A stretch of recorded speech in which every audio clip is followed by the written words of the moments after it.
Hey everyone, welcome back to Gotcha Interact. In today's video, we're going to be going quickly over the live stream for those of you who may not want to watch the entire 40-minute thing or scrub through it yourself, and kind of give you a condensed form of what we can actually look forward to in version 5.6, some of the key points. So first off, starting with the most important part, arguably, is getting those codes. So I'll put all three codes here on the screen for you. That way you can pause the video here, go enter those in, get your 300 Primogems. But next, let's talk about arguably the next most important thing, which would be the first half of the banner.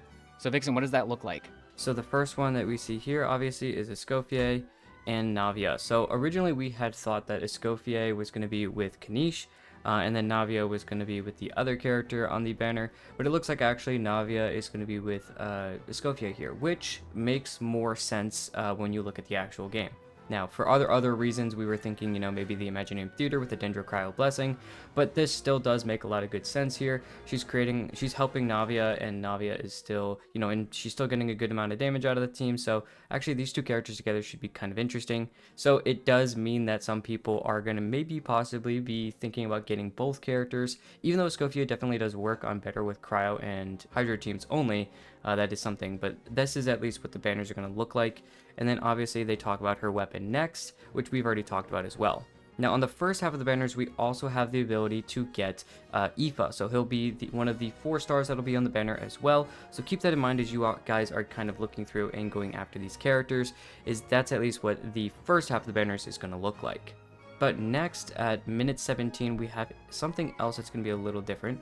So Rift, what do we have there? So this is some sneak peeks at the new world boss, the Overworld Boss, and this is what, if you are planning to pull Escopier, this is her boss material for her ascension. She's going to need this, so do make sure that you keep that in mind for when all this content drops to farm this. Aoife actually takes an older boss, so you won't have to worry about that for him if that's all you're planning to get in the first half of 5.6. So just keep that in mind. Well, besides looking at the new boss as well, after that we're gonna have something right here, which is our brand new bigger event. Now this event is actually going to have one of the things that we've talked about previously in a video, which was the Sequence of Solitude bow as well. So the event exclusive 4-star bow, we'll most likely get it to R5 as well, obviously, so that'll be actually pretty nice. I know we had been talking about that bow possibly for certain characters, so if you guys are thinking about that still, that weapon should be free to play. Now, throughout the bigger event, obviously, you can look more into what the events are going to do. We're not going to talk about each and every single event in this video. If you guys want to, you can definitely go and look for them in the actual live stream. Now, the next video we're going to jump to is also another pretty big talking point, which is going to be our next banners, which is going to be Kenishh and Ryden. So we originally thought that Ryden was going to be with Navia and Kenishh was going to be in the first half, but it looks like we have Kenishh and Ryden instead. So that's something to look forward to.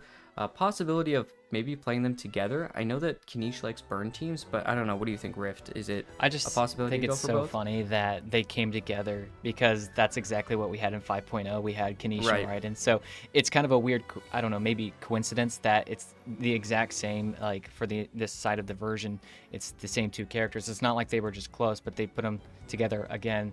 Kind of reminds me of like Zhongli Child original banner. It was Zhongli Child, and then in 4.0, I think they ran together again at the same time. Of course, that's a lot later on, but it's kind of the same scenario where it's the same banner. I think for people that want Kenishh, though, it's a good chance to get him here, having a rerun here, especially if you're not looking at Escoffier Skirk. You're maybe not wanting to go after that at all. You're kind of just waiting for the next big thing, maybe waiting for other reruns, Kenishh being one of them, maybe Mualani, or just looking ahead to 5.0. I'm sorry, maybe just looking ahead to 6.0 even. So here's your chance to grab him, and as well as having Ryden here is pretty interesting, because we just got off of we're still actually in the middle of Shilon and Venti. Venti being the last of the reruns for the Archons, and already in the next version here, we're seeing Ryden again. And so at this point, from 5.0 all the way up until now, we've had an Archon in every single version, whether it's first half, second half, it didn't matter. Every single version, 5.0, 5.1, all the way to now, 5.5, we've had an Archon, because there are, at this point, we have 6 playable Archons now. So we had to have that. So I think it's interesting that Ryden's going to be here, because she was here in 5.0. So we're now, the Archon reruns kind of strung together almost seamlessly. There's not going to be a version anymore where there's not an Archon. At least that's what it seems like with having Ryden here. That could be different in the future. Another reason I think they put Ryden here is simply because, and we'll talk about this a little bit later in the video, Inazuma Chronicled Wish, but we'll get there in a minute. Obviously, like I said though, good chance to get Kenishh on his rerun, so go ahead and pick him up if you want to. I will say I think it's interesting that we did get Kenishh rerun sooner than someone like Emily, because Emily came out in 4.8, hasn't had a rerun, and Kenishh came out after Emily and is seeing his first rerun, so it's just kind of interesting. I think the other thing to keep in mind is just looking at, obviously, if you're going for Kenishh, getting an Engulfing Lightning drop is not necessarily terrible, can still be used on other characters.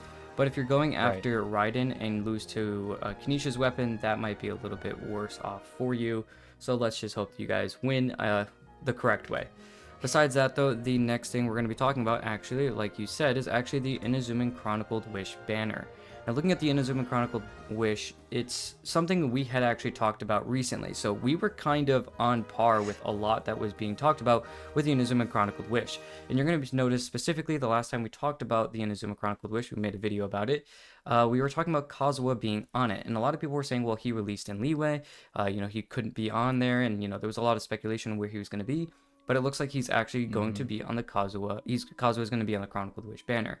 So that is something that's interesting to see and know as well. But more obviously in general here, we have Ayaka, which with the idea of Freeze coming up is actually a really good opportunity to grab her. Keep in mind though that Ayaka, although she might be really, really strong, I don't know how she's going to stand the test of time against Skirk, who's going to release probably right after Escopier and right after this Chronicled Wish. So if you are really, really looking forward to Ayaka, go ahead and grab her. But if you're thinking you just want a really good crowd DPS, I might wait for Skirk. That's just my personal opinion. Next character we have is Ayato, and with some of the other characters that have released, he's actually begun kind of cool and interesting. There's some certain characters that actually could make him either super, super fast with his attacks, or just characters that actually make him a little bit more usable with his, Vaporize. So definitely some good things there. Yoimiya, Chiori, Yaimiko, Ito, Kokumi, Kazuha, each of them have their own niches, but also certain characters here are going to be stronger than others, purely just because of how the game works. So characters like Chiori, Kazuha, and probably like either Kokumi or Yaimiko really stand out, just solid healers and damage dealers and buffers that are probably going to be the rest of these few as well. Yeah, and we'll probably talk more about this in a more like standalone video. Maybe that'll be our next video, so stay tuned for that, where we go into a little bit more depth on the value, maybe of how you want to spend your Prima Gems when it comes specifically to this Chronicled Wish, so we can go in more depth for you guys, because also we have all of these weapons here as well for the characters. So there's a lot to think about in version 5.6, because I think for a lot of people, this Chronicled Wish for Inazuma has come around a lot sooner than a lot of people expected. And like you said, Vixen, we kind of talked about this. That was the reason we talked about Inazuma Chronicled Wish, especially around the time of Mizuki, because that was a definite sign. I don't know if maybe some of you guys remember, but I was like, okay, Mizuki coming out is a sign. She's a prerequisite for Inazuma Chronicled Wish. She was what needed to happen, because she'll probably be on it. I know she didn't show up in the roster of 8 characters, and 8 is a lot. And whoever said there has to be standard characters on a Chronicled Wish, just, I guess, food for thought. But I would think Mizuki's on it because she's the one Inazuma character. But, once again, that was all like talk of the past about, hey, prerequisite, so be looking out for it. And hey, here it is. So some pretty good weapons to look after as well. Things like Mist Splitter and Thundering Pulse, just high, good weapons. Thundering Pulse with a high crit damage, but also Mist Splitter being really strong. And most people at this point might have Kazuha, so Freedom Sworn is still an opportunity to get there. So, but looking a little bit beyond all of this, obviously through the codes and whatnot, we have our next bit, which is going to be our big boss. Now, in the past, we talked about the new world boss that you're going to use for Escofier's like normal materials, like the 46 to get to level 90 that you need. But here, this is the new world boss. So it's basically going to be like a game of chess, so a king and a queen. It's going to be like little different pieces and everything. You're going to fight, I think, each of them separately, and then at the end, you're going to fight both of them together.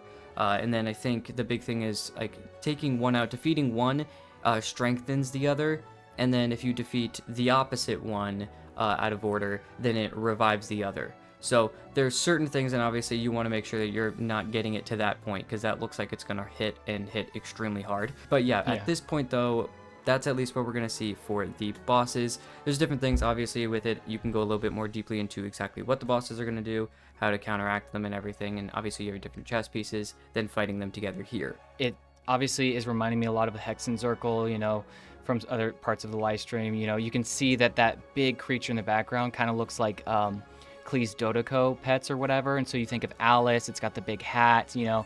There's a lot of hex and circle stuff going on. You can even see in that background stuff as well. Like, we're going to be getting some lore drop or something. I'm on a side tangent, excited for that. But soon. What's interesting about this boss on a more objective level is Escopier wants the new world boss if you are going to be farming for her. Oddly enough, she doesn't actually take this new weekly boss. She takes an older one, actually, the Eroded Primal Fire boss. But kind of flip-flop it, and Aoife actually takes this one for his weekly boss ascension on those talents. So just another thing to keep in mind. Besides that, though, the next bit we're going to look at is actually kind of something interesting that I did see and want to keep in mind here, which is going to be Stella Rewards. So looking at our Stellas, which is basically in the Imaginarium Theatre, you guys get like up to like 10 stars if you guys basically defeat, you know, if you get like the best reward, the best star, and you do it the best thing or whatever. At that point, it's more or less was more like a, hey, I have 10 Stellas, like, oh, this is more like a flex rather than anything actually in game. Felt but like they Anya. actually, Like, yeah, look at all basically. my Stella. But now we actually have actual rewards. And what I do like about this is there are 10 possible Stellas to gain, basically. But the maximum reward is 9. So you don't need to exactly perfect every single Imaginarium Theatre. Getting to 9 is really what you want to go after, purely because of this is actually a really solid reward too. Just because of getting one of these is, you know, getting an extra elixir is not that bad, especially every run of an Imaginarium Theatre. They're just popping up more and more frequently, which I am very thankful for.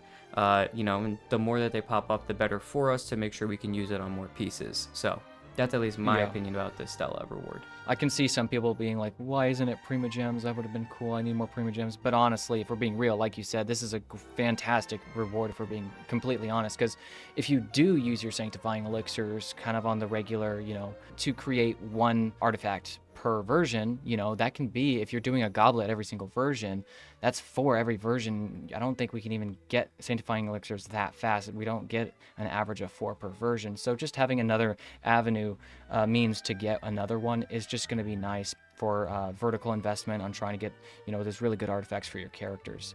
And besides that, the very last thing we're going to be talking about here is our restart button. So looking at the restart button, basically, they just quickly talked about it. I thought it was something that was nice to just keep in mind.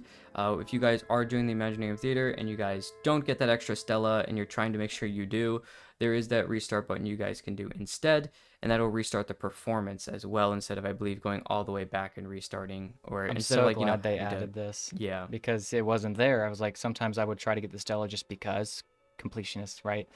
And I would complete it. I'd let the timer run out and I barely didn't get the Stella, but I couldn't restart. I'd have to like redo the whole run just to get that one Stella on floor 9 or 10 or wherever it was at, and it was just kind of annoying.